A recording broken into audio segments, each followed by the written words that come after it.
¿Les parece bien?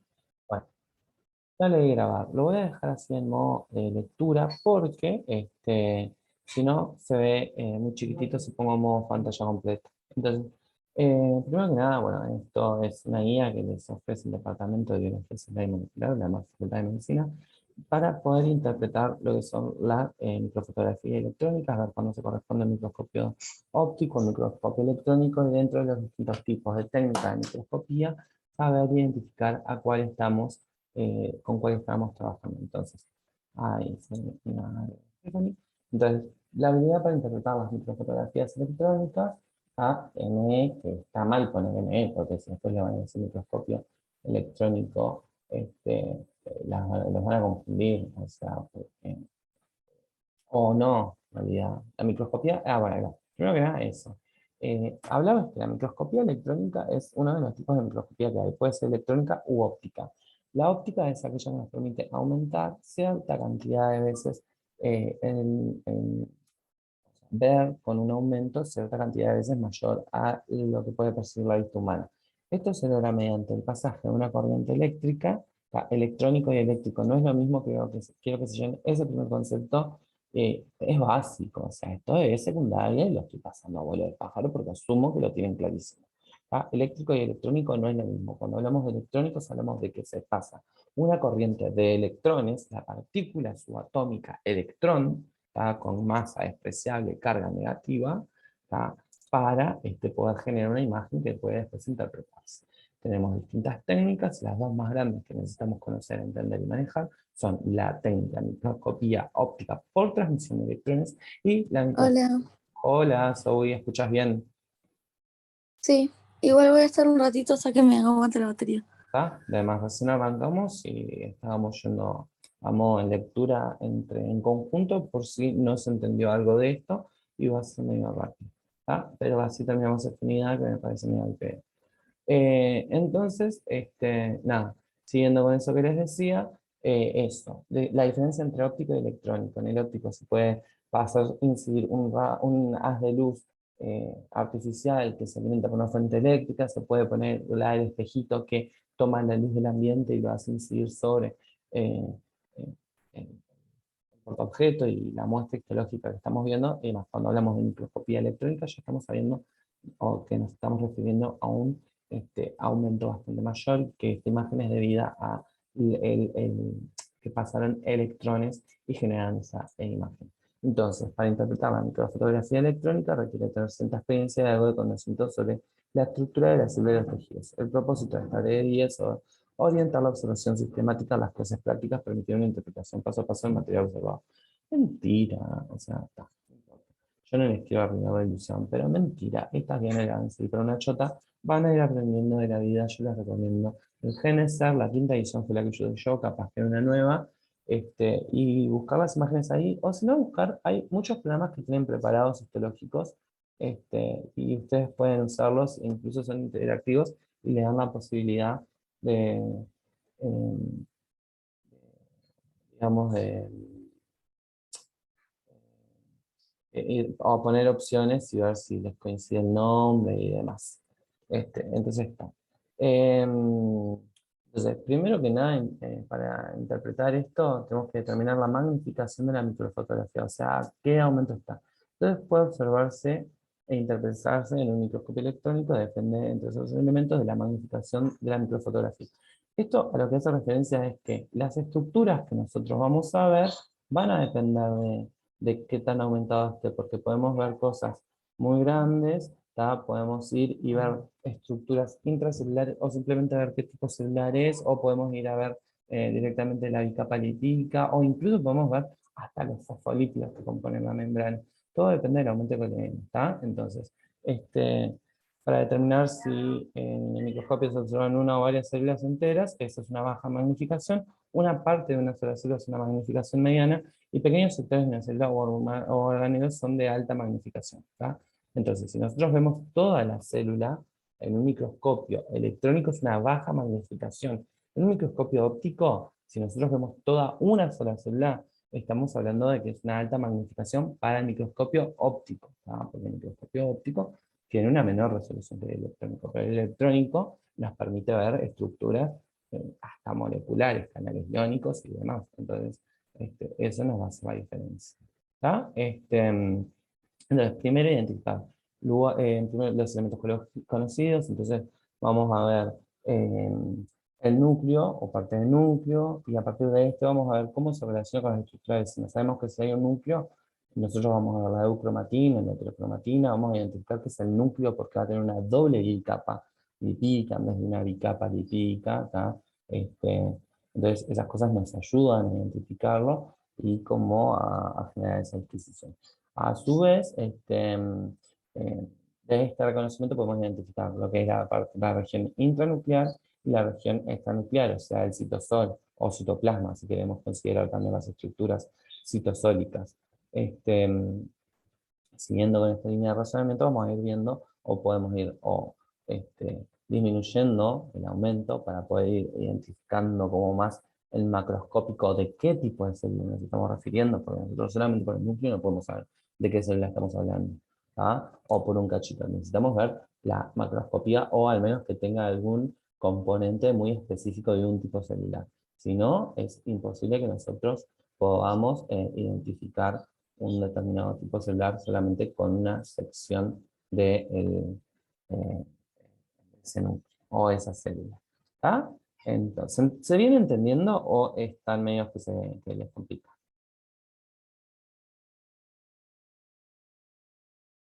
¿Se viene entendiendo?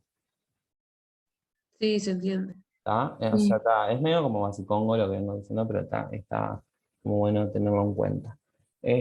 Bueno, entonces, está eso, identificar a partir de estructuras que ya tenemos, tomarlas como referentes, reperes, si se quiere. ¿Está? Después, de forma y el tipo de estructuras. Las imágenes que se usan en el microscopio electrónico son secciones de estructuras tridimensionales. A menudo puede resultar muy complejo establecer un vínculo entre la microscopía electrónica y la forma tridimensional de un organelo o parte de una célula. Está mucho texto al pedo, es eso, básicamente, para mi gusto al menos. Entonces, acá los segmentos, como esto es lo que vamos a hacer. Esto lo que nos quiere decir es que nosotros estamos mirando el plano de un todo, como para que ¿no? Lo pensemos así, ¿no? Y siempre lo tengamos en cuenta.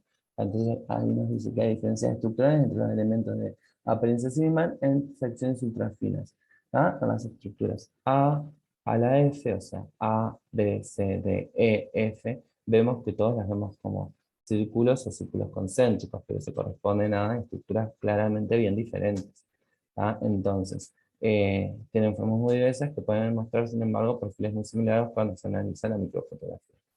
Son cosas como que son bastante obvias, pero bueno, está bueno como plantearlas, traerlas. Por ejemplo, algunos sistemas de los retículos endoplasmáticos de forma curvada, como la F de la figura 1, pueden originar imágenes de compleja interpretación, como ocurre en la parte superior de la 9, que ahora vamos a ver las imágenes. La figura 2 muestra un esquema de interpretación más probable de esta imagen. Entonces, acá tenemos lo que es la F, que sería esta, el retículo endoplasmático, y tenemos las cisternas. Acá podemos haber agarrado este corte, depende de la altura del corte que lo agarren. Entonces, justo acá agarramos este plano de sección y vamos a ver estos dos círculos concéntricos, donde vamos a ver el citosol, la luz del retículo endoplásmico. Entonces, esto es citosol, esto es luz del retículo endoplásmico, y esto serían las membranas interna y externa. Entonces, eso tendríamos que interpretar nosotros. Entonces, eso fue la parte 1 de lo que es como la interpretación y cuáles son las herramientas o cómo tenemos que interpretar las microfotografías. Después, en cuanto, acá vamos a ver los distintos tipos celulares y las distintas estructuras que van a ser identificables en las microfotografías. Entonces tenemos la membrana plasmática, que en el microscopio electrónico de baja o mediana magnificación suelen observarse como líneas densas. Sin embargo, cuando se analizan con microscopía electrónica de alta magnificación, pueden resolverse como una estructura formada por dos líneas densas separadas por un espacio menos denso, y esta conformación particular con con tres componentes puede denominar por Roberts como una unidad de membrana o una triple unidad de membrana, ya que se observa también en las membranas intracelulares una estructura trilaminar. Puede observarse en preparaciones habituales en tejidos fijados con osmo. Considerando el modelo de arquitectura molecular de las membranas conocido como mosaico fluido. ¿Se acuerdan lo de mosaico fluido?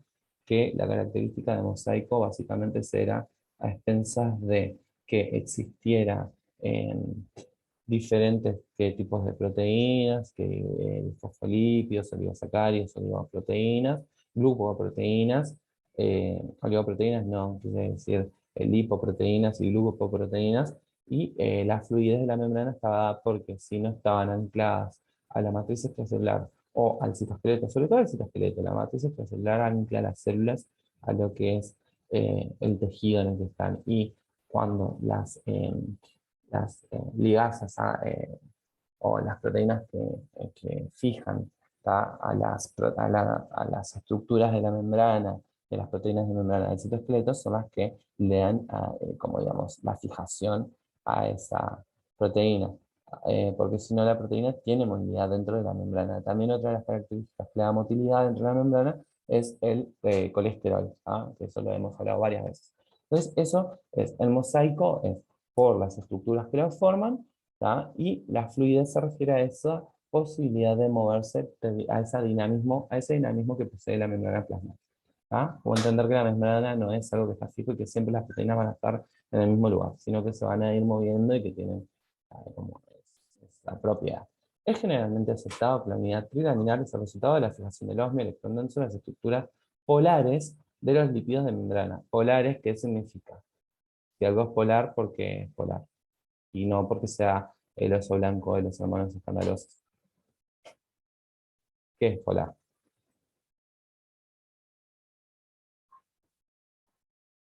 Este es de BCM, yo me acuerdo, pero creo que va a Polar ser el es, mulazo.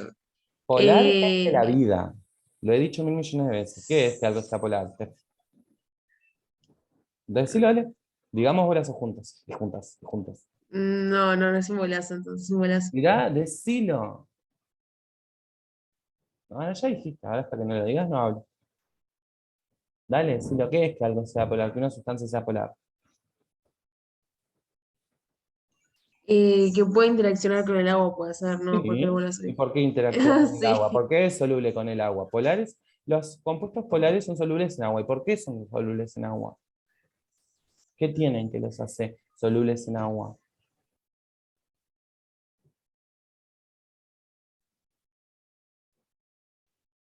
¿A qué se refiere polar? Porque yo, esto se lo he explicado un montón de veces, lo vengo explicando un montón de Que veces. tiene polo, tipo un polo positivo y uno negativo. Exacto, que tiene carga eléctrica. ¿Ah? Por eso, como hay polos que tienen carga eléctrica, puede interactuar con el agua. Es sencillamente eso que quería comentar. Porque si yo les escupo toda la información y no les hago parar, pensar y que ustedes vean por qué. A ver, eso es una de las grandes fallas que tienen los estudiantes en los primeros años, que es que tratan de leer todo, aprender de memoria, y no se paran a pensar el porqué de las cosas. ¿Por qué una sustancia es polar? Porque tiene un polo positivo o negativo, o sea, tiene una carga eléctrica. ¿Por qué son solubles al agua las sustancias polares? ¿Por qué son solubles en agua las sustancias polares? Porque si no estamos quedándonos en lo básico y estamos, o no estamos quedándonos en lo básico, estamos avanzando sin aprender, que es peor.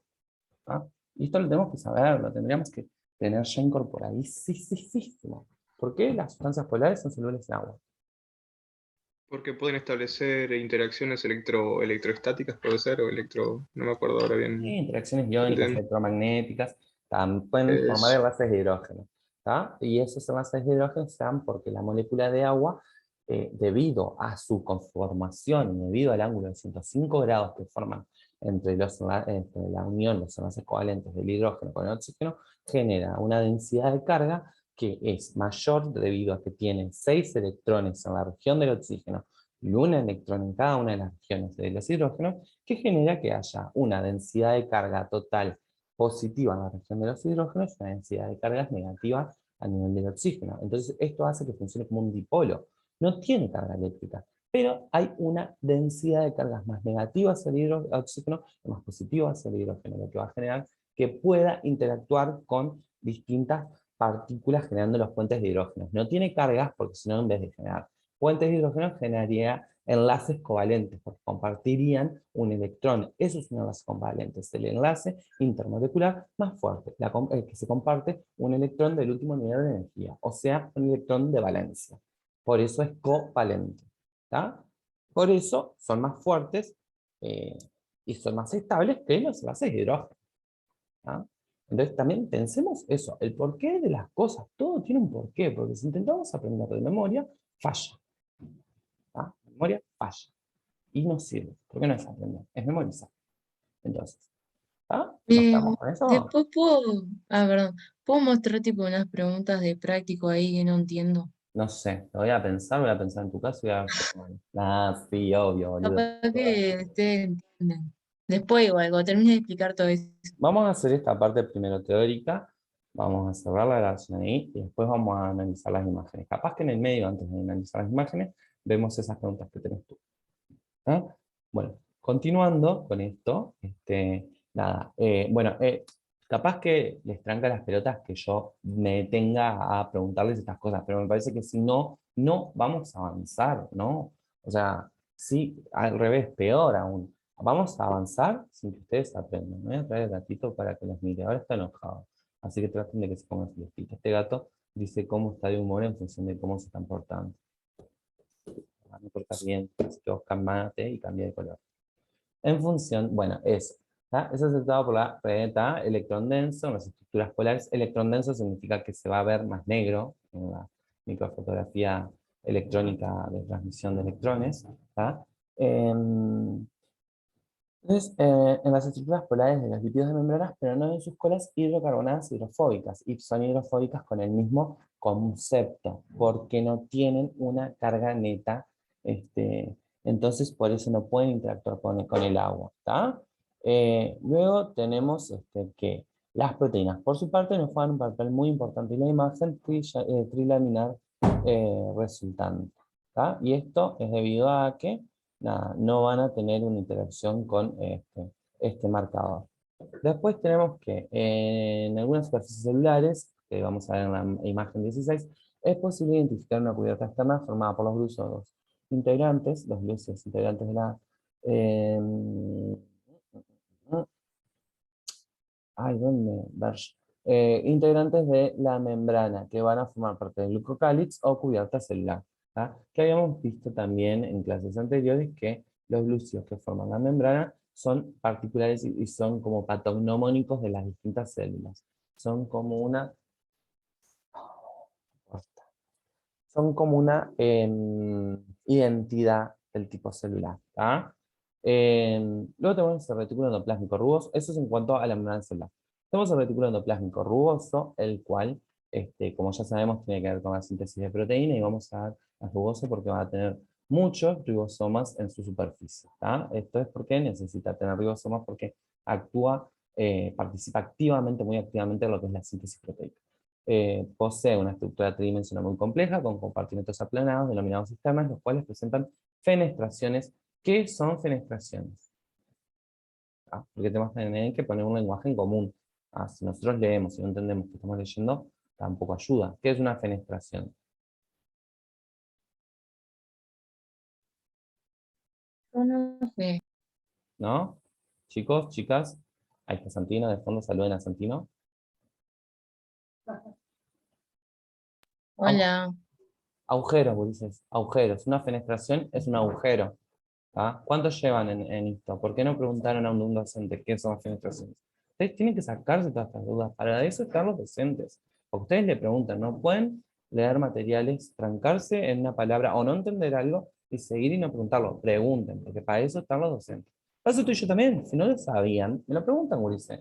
¿Está? Ni sabía que existía esto. Yo pensé que, que había que leer el libro. Tipo, me puse a leer el Hay que, material. bueno, a ver, pará, no. A ver, esperen. Hay que leer el libro. Me da algo. Hay que leer el libro. Pero esto es No, una pero guía yo de me basé solo estudio. en el libro. Pero el libro habla de fenestras. Lo van a ver a lo largo de toda la carrera. Las Yo fenestraciones son qué los sé. agujeros. Pero bueno. Ahora sí ya lo sabes. Ah, Sí, me estoy em, riendo. más te Tipo, vale. me dio gracia. Nada, no, es que es el efecto de la deprivación de la sertralina. No es todo culpa de mi psiquiatra eso, háblenlo con ella. Nos quejamos públicamente. Acá estamos haciendo la denuncia en este momento. Entonces, presentan cisternas, fenestraciones, tubos anastomosados. Acá viene otra palabra que va a ser para el resto de la vida, es importante. ¿Qué significa anastomosis? Esta sé que yo se las he contado, pero a ver. ¿Saben lo que es una anastomosis?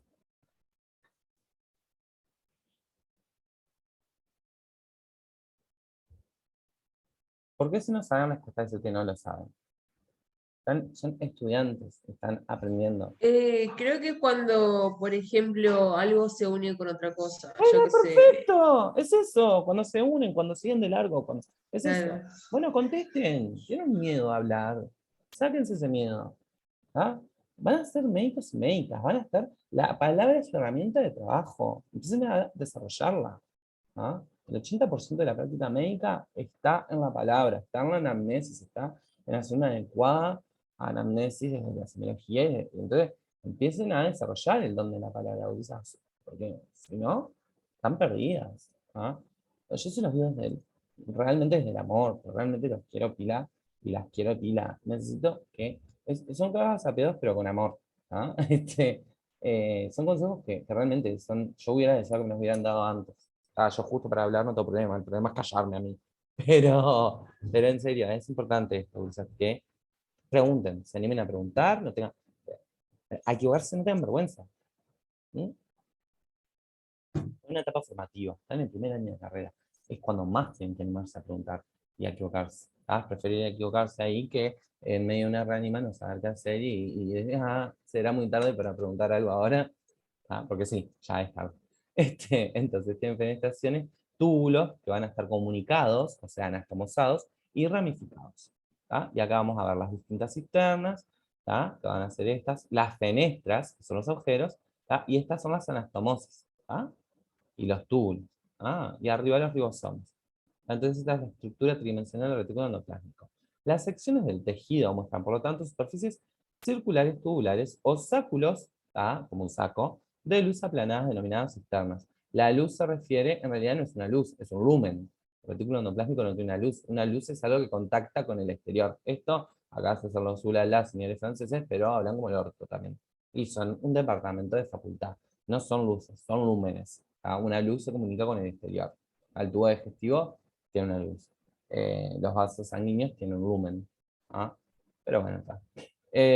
Ahora capaz que lo estoy diciendo al revés, tipo queda re pegado. Lo voy a chequear.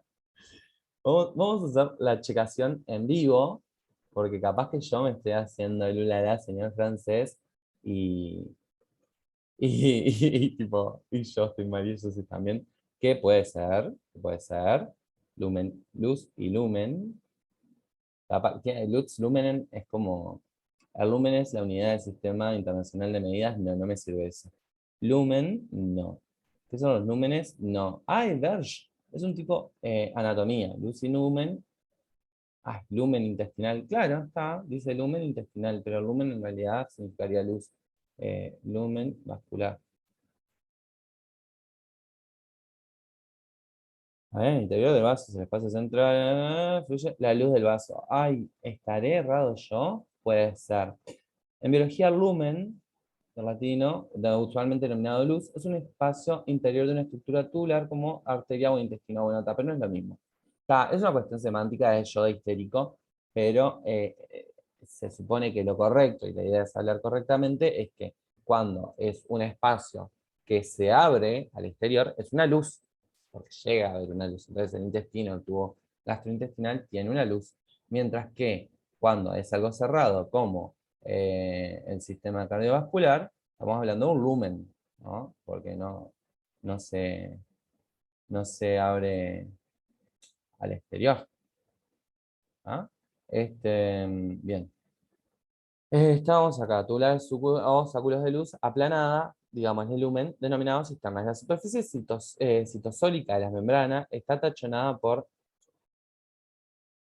los ribosomas, los cuales son responsables de la síntesis de proteína y de membrana y o de exportación, dando a la membrana el aspecto rugoso. Por eso es un retículo endoplásmico rugoso, por los ribosomas que tiene en su superficie.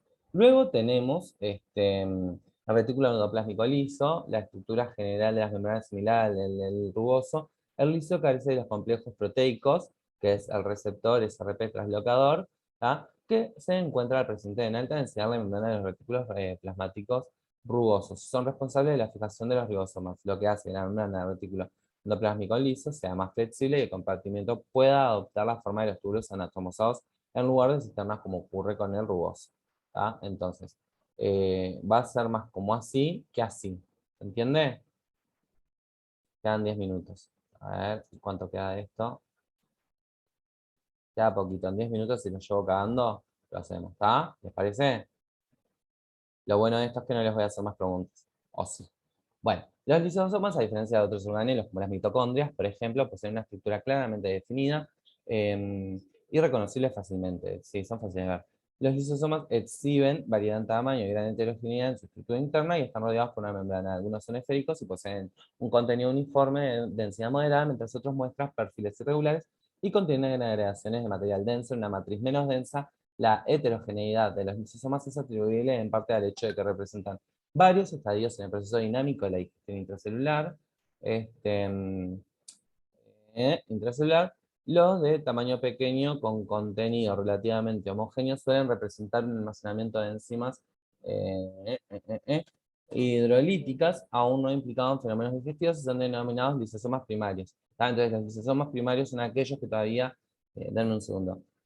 Gracias por demorar en contestar, Sorete, estoy en medio de una clase, cuando termine te contesto. Así son. Los lisosomas primarios son aquellos que tienen toda la maquinaria para poder degradar alguna proteína, para poder degradar algún compuesto, pero que todavía no lo han hecho. Mientras que los lisosomas secundarios son aquellos que ya tienen algún producto de degradación adentro, ¿tá? Ya formaron un favolisosoma, ya formaron alguna cosa.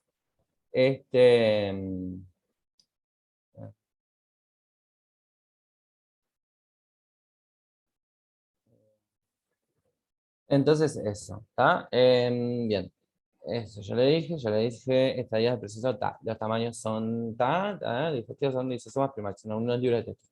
Otros más grandes y con contenido heterogéneo pueden incluir incluso residuos de conocible de material ingerido por la célula mediante fagocitosis, ¿está? Porque los fagocitos van a formar el fagosoma, que se va a unir al lisosoma, que va a formar el fagolisosoma.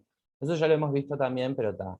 Como es para otros temas, no me voy a poner solete ni la gorra y vamos a dejarla en eso.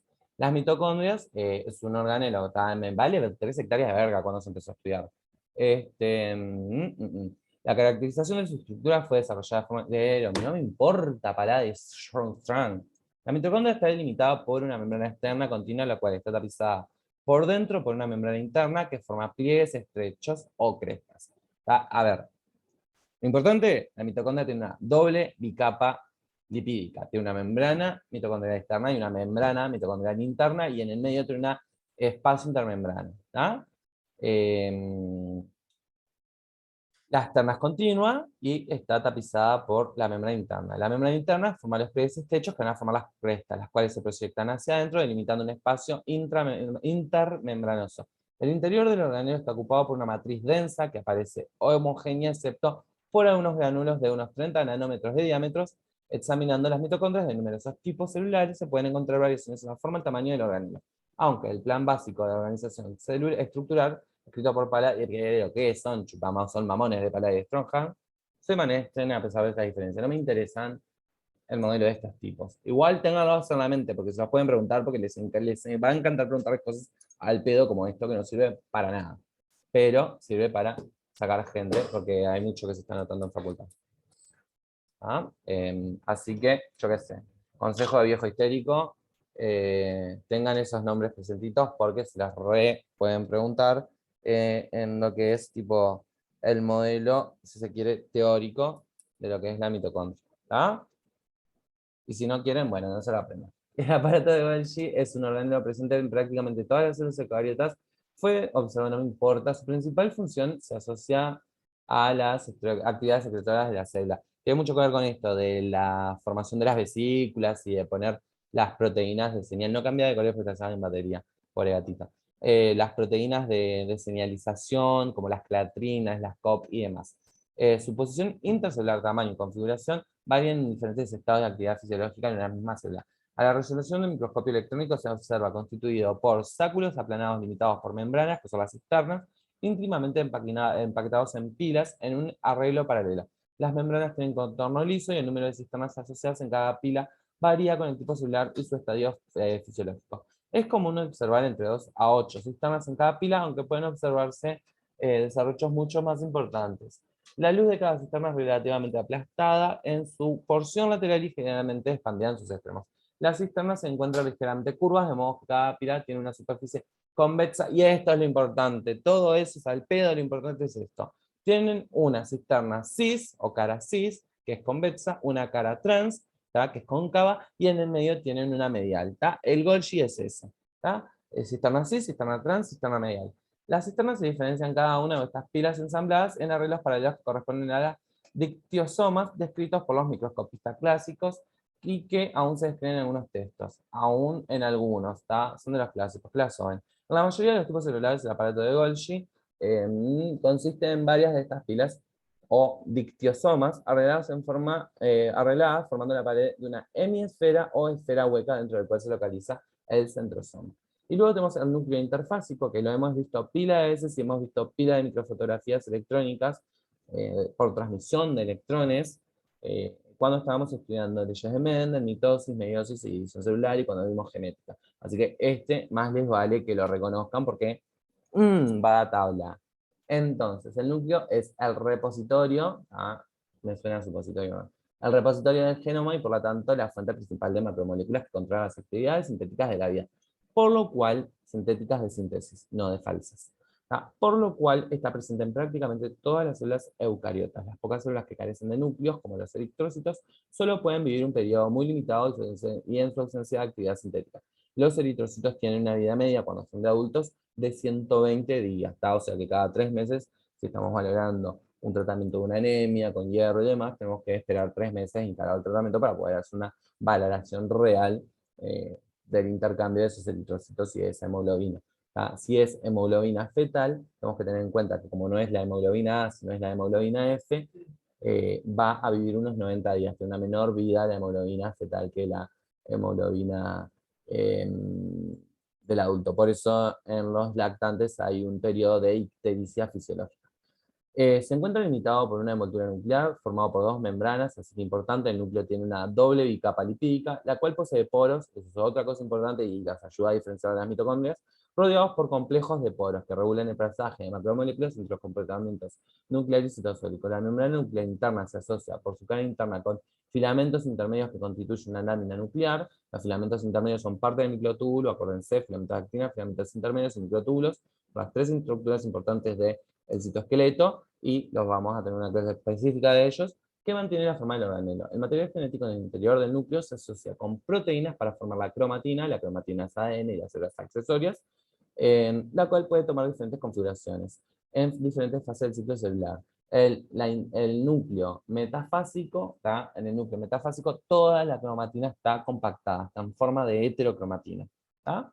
Esta forma condensada y capaz de ser tenida por colorantes básicos se denomina heterocromatina. Bueno, lo acabo de decir.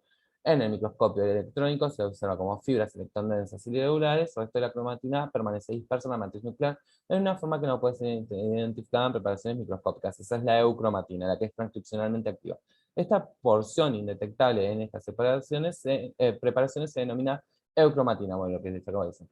Durante la fase temprana de la división celular, la eucromatina también se condensa y el complemento entero de la cromatina de la célula puede evidenciarse en forma de cuerpos alargados bien definidos, denominados cromosomas. De ahí que un cromosoma es una molécula de ADN. El número informal de los cromosomas es una característica para cada especie. En el núcleo interfásico, una gran parte de la heterocromatina está situada en pequeños grumos en íntima asociación con la cara interna de la membrana nuclear interna. Además de estos acúmulos periféricos, el núcleo también contiene un nucleolo que puede ser excéntrico ocupar, como II, o ocupar el centro del núcleo. Esta región del núcleo es el sitio responsable del procesamiento de las ribonucleoproteínas que será exportada al citoplasma para actividades sintéticas y sintéticas de vuelta de síntesis para lo que son los ribosomas. Esperen que tengo 2 chats. ¿Quién tiene polos de acá? Y bueno, bien Camila, recién leo igual el chat, pero bien, era eso. Voy a dejar de grabar y vamos a ver esto que quería compartir también.